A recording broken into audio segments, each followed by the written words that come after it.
सोने की कीमतें 678 रुपये बढ़कर 47,304 रुपये प्रति 10 ग्राम तक पहुंची। चांदी 1.81% बढ़कर 48,953 रुपये प्रति किग्रा हुई। सटोरियों ने मांग की वजह से गुरुवार को वायदा कारोबार में सोने की कीमतें 678 रुपये बढ़ाकर 47,304 रुपये प्रति 10 ग्राम हो गई।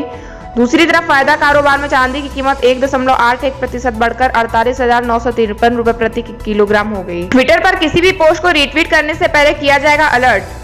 पोस्ट शेयर करने से पहले उसे खोलकर पढ़ने का मिलेगा विकल्प। अगर आप ट्विटर पर किसी पोस्ट या आर्टिकल को शेयर करते हैं या ट्विटर की भाषा में कहें तो रीट्वीट करते हैं, तो ट्विटर आपको उस पोस्ट को शेयर करने से पहले पढ़ने को कह सकती है। यानी कि किसी भी पोस्ट को शेयर करने से पहले ट्विटर आपको उसे पढ़ने का लिए विकल्प देगा। दरअसल माइक्रो ब्लॉगिंग प्लेटफॉर्म पर गलत सूचना के प्रसार को रोकने के लिए कंपनी नया कदम उठाने जा रही है।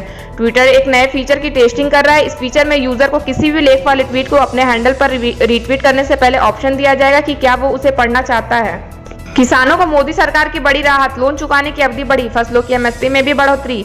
देश के लाखों किसानों को मोदी सरकार ने एक बड़ी राहत दी है। सरकार ने धान समेत 14 खरीफ फसलों की न्यूनतम समर्थन मूल्य एमएसपी में बढ़ोतरी करने के साथ 3 लाख रुपए तक के शॉर्ट टर्म लोन चुकाने की अवधि बढ़ा दी है। इसके अलावा सरकार ने एक देश के एक बाजार नीति को भी मंजूरी दे दी है।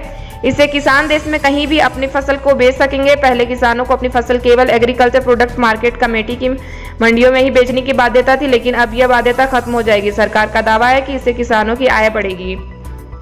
कृषि मंत्री नरेंद्र सिंह तोमर का कहना है कि कृषि मंडी के बाहर किसान की उपज की खरीद बिक्री पर किसी भी सरकार का कोई टैक्स नहीं होगा। ओपन मार्केट होने से प्रतिस्पर्धा बढ़ेगी और इससे किसानों की आमदनी बढ़ेगी। जिस व्यक्ति के पास पैन कार्ड होगा वह किसान के उत्पाद खरीद सकता है। कई तरह के प्रतिबंधों के कारण किसानों को अपने उत्पाद बेचने में काफी दिक्कत आती है। महाराष्ट्र पहुंचा मानसून, ओडिशा में भी दस्तक, भारी बारिश का अलर्ट। दक्षिण पश्चिम मानसून ने गुरुवार को महाराष्ट्र में दस्तक दे दी। राज्य के तटीय इलाकों समेत कुछ दूसरे क्षेत्रों में झमाझम बारिश दर्ज की गई है। समाचार एजेंसी एएनआई की रिपोर्ट के मुताबिक मानसूनी बादलों ने ओडिशा पर भी डेरा जमा लिया है। मौसम विभाग ने राज्य के दक्षिण और तटीय जिलों, खासतौर पर मलकानगिरी और कोरापुट में भारी से ज्यादा बारिश का अलर्ट जारी किया है। मौसम विज्ञानियों का कहना है कि बंगाल की खाड़ी पर बने निम्न दबाव के चलते दक्षिण पश्चिम मानसून काफी अच्छी प्रगति कर रहा है। वहीं मौसम का पूर्वानुमान बताने वाली निजी एजेंसी स्काईमेट वेदर ने अपनी रिपोर्ट में कहा कि दक्षिणी गुजरात और इससे सटे उत्तर पूर्वी अरब सागर के ऊपर चक्रवाती हवाओं का क्षेत्र पहले की तरह ही बरकरार है। एजेंसी की माने तो अगले 24 घंटों के दौरान आंध्र प्रदेश, तेलंगाना, विदर्भ, मराठवाड़ा, केरल, तटीय कर्नाटक, गंगी, पश्चिम बंगाल और पूर्वोत्तर भारत के कुछ हिस्सों में भारी से ज्यादा भारी बारिश हो सकती है। यही नहीं, आंतरिक कर्नाटक, कोंकण और गोवा, गुजरात क्षेत्र और छत्तीसगढ़ के कुछ स्थानों में हल्की से मध्यम बारिश का अनुमान है। दक्षिणी राजस्थान, झारखंड, पंजाब, बिहार, पूर्वी मध्य प्रदेश और उत्तर प्रदेश के कुछ हिस्सों में हल्की बारिश संभव है। ओयो, पेटीएम, ओला, स्विगी व उबर जैसी कई कंपनियां ऑफिस किराया घटाने की कोशिश में जुटी। देशव्यापी लॉकडाउन के कारण काफी नुकसान झेलने के बाद कई कंपनियों ने अपने ऑफिस का किराया कम करने की कोशिश शुरू कर दी है।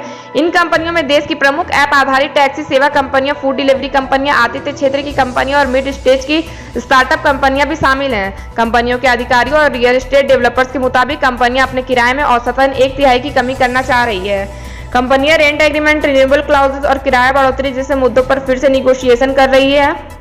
उन्होंने कहा कि ओयो, पेटीएम, ओला, स्विगी, उबर व कई अन्य कंपनियों ने बिल्डर से संपर्क कर देश भर के लिए अपने रेंटल एग्रीमेंट, रिन्यूएबल क्लाउजेस और किराया बढ़ोतरी से जुड़े मुद्दों पर फिर से निगोशिएशन किया है। कंपनियां ऑफिस का तल खाली कर देने, कार्यालयों की संख्या घटाने, क्षेत्रीय कार्यालय को बंद कर देने और इस तरह के कई दूसरे उपायों पर भी विचार कर रही है। कंपनियां इस तरह के उपायों के जरिए लंबी अवधि के लिए अपनी निश्चित लागत में कटौती करना चाहती है।